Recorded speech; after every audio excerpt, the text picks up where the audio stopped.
What's up, world? What's up, world? Purple Heart Boxing TV with Coach Bundy. Got to hit him with another shot. Yeah, man. More breakdowns. Y'all know today's Saturday. Another beautiful day of fights. I'm here to break them down, give my take on this beautiful day of fights. We got O'Shaquie Foster. Defending his 130-pound WBC title against Conceicao Robson.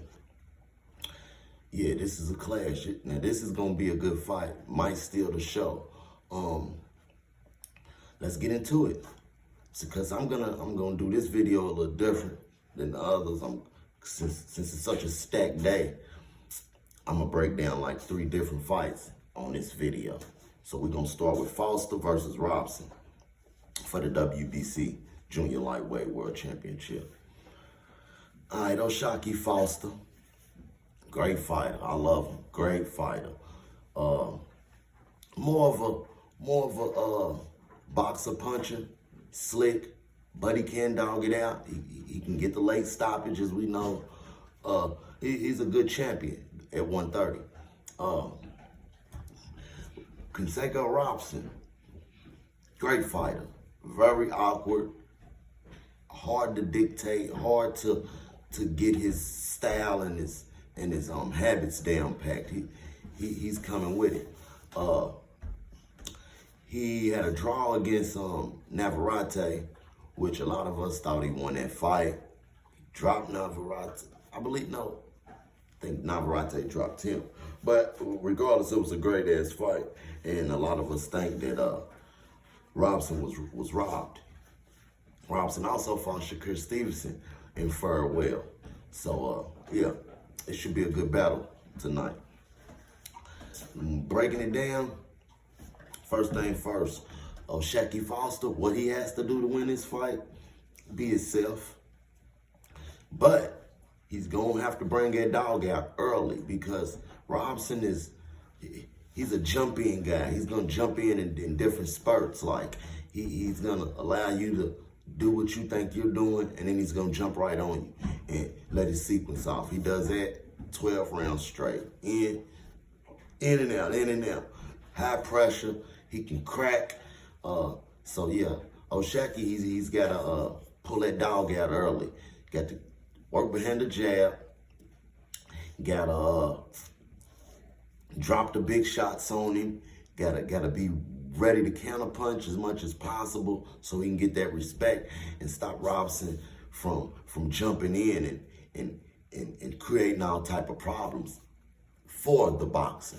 You know, I would call Robson more of a smart brawler, a calculated brawler, because he don't really work off the jab and set up his attack more so like a boxer puncher or just a great boxer, but he can box. So, yeah, O'Shaquie got to really jump in his bag and start dominating early and earning that respect, letting Robson know, how he's coming. Robson, on the other hand, to win this fight, overwhelmed. We've seen O'Shaquie struggle with fighting off the back foot, like against Abraham Nova, even though O'Shaquie said he was injured. But this is boxing. We don't do the injuries once you're in the ring. You got to fight.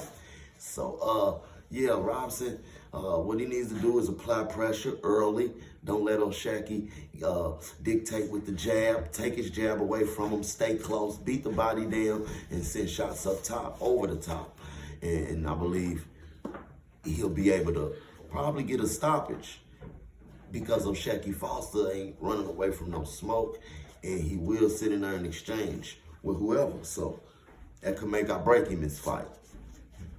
So let's get deep into the breakdown of what I think is going to turn out being and how the fight's going to go.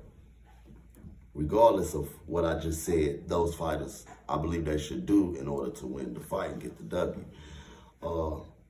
I see O'Shaquie Foster coming out early, trying to establish range and get his jab popping, with Robson more so making Shacky think with his speed, with his pressure and his value. And I believe Shacky's gonna not get frustrated, but start to fight outside of his game plan. We've seen him do that. Luckily, he got the late stoppage a couple times. But yeah, I see early 1, 2, and 3. It's gonna be a battle of range, a battle of establishing how the fight is gonna get fought. Who's gonna take the fight into their own hands, basically. I believe, so it's gonna be a lot of back and forth early, 1, 2, 3, 4. That's where the conditioning is gonna come in. We're gonna see who's more conditioned, who's living more of a boxer lifestyle. That's where this stuff shows up towards the mid rounds. I believe Shacky start finding success towards the mid rounds with Robson starting to have conditioning issues because his motor is high. He fights at a high pace the whole fight until towards the later rounds when he starts to break down. We've seen that happen with him against Navarrete, against Shakur. So I see the mid rounds becoming more of a fight. Those boys is gonna start fighting in the mid rounds. Your 5, your 6, your 7.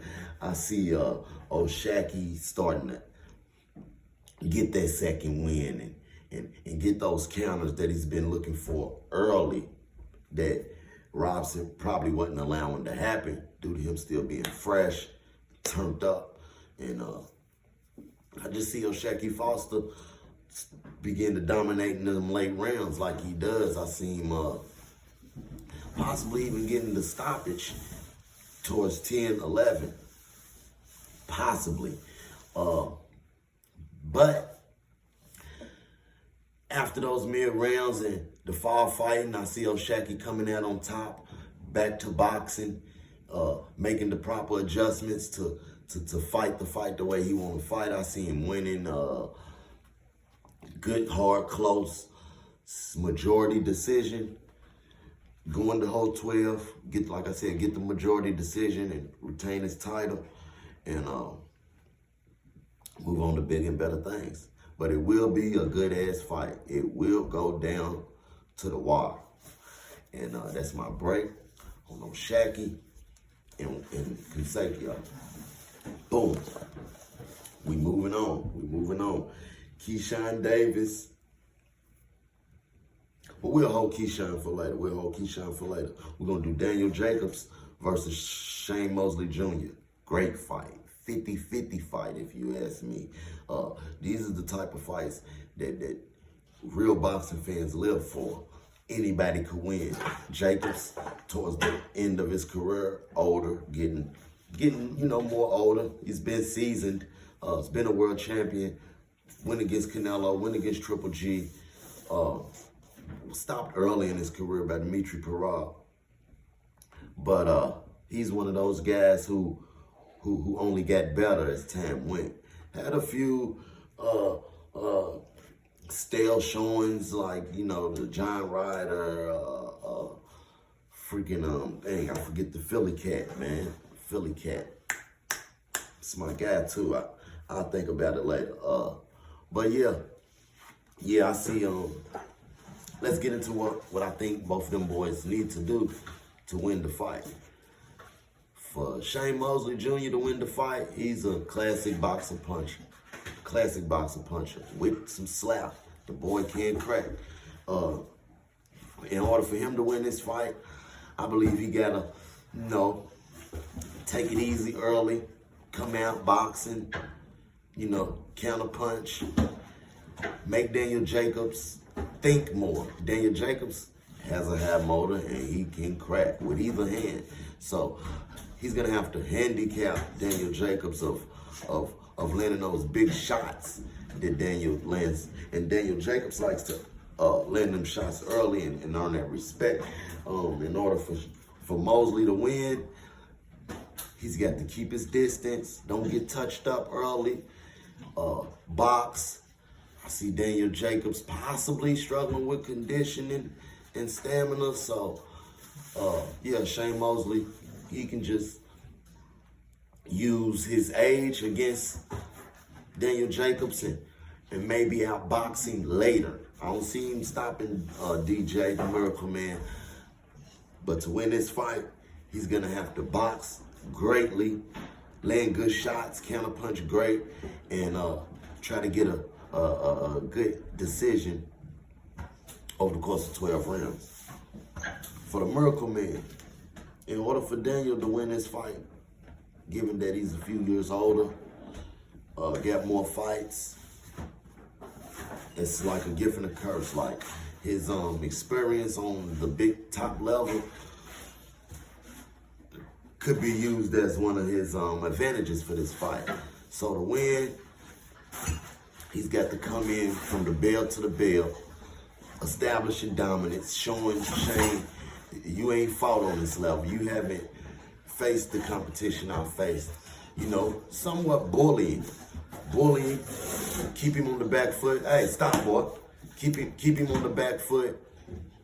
Establish that power early. I think it's gonna be important for him to give Mosley different looks and use that switch hitting that he got, going from southpaw to orthodox. I think that could fare very well to Jacobs getting the W. And yeah, I just believe Daniel Jacobs just needs to use his experience and his power and being able to almost overwhelm Mosley and possibly get the stoppage. That's Daniel Jacobs. That's what he needs to do to win the fight. Now, let's get into the breakdown of what I think is gonna happen. Now, I believe Daniel Jacobs is gonna come out first round trying to fill out Mosley. You know, Jacobs kind of starts off a little late, downloads data first. I believe Mosley gets an early lead, 1, 2, 3, maybe 4. I believe the experience of Jacobs, the power of Jacobs, catching up to Mosley towards the mid rounds. He's gonna break the body down. He's a magnificent body puncher, both sides. Like I said, he's a switch hitter. He can get it from his side. He can get it from that side. He's gonna be able to swat from either angle. Mosley Jr., I see him kind of breaking down towards the middle to late middle rounds, especially on this stage. Daniel Jacobs, like I said, he's fought the top level and did great. Some people even feel like he won one of those fights against Triple G and Canelo. So I believe his experience is gonna put him with the extra little edge after that front runnerism from Shane Mosley starts to die down once his body starts to break down. He starts to slow down, starts to counter him more slower, starts to getting a little more sloppy on defense. I think Daniel Jacobs is going to walk him down once it gets mid, up to 6, 7, 8, 9. I see 10, 11, Daniel Jacobs getting the stoppage, late stoppage. And that's my breakdown. Purple Heart Boxing TV, we about to hit him with another shot. See it, world.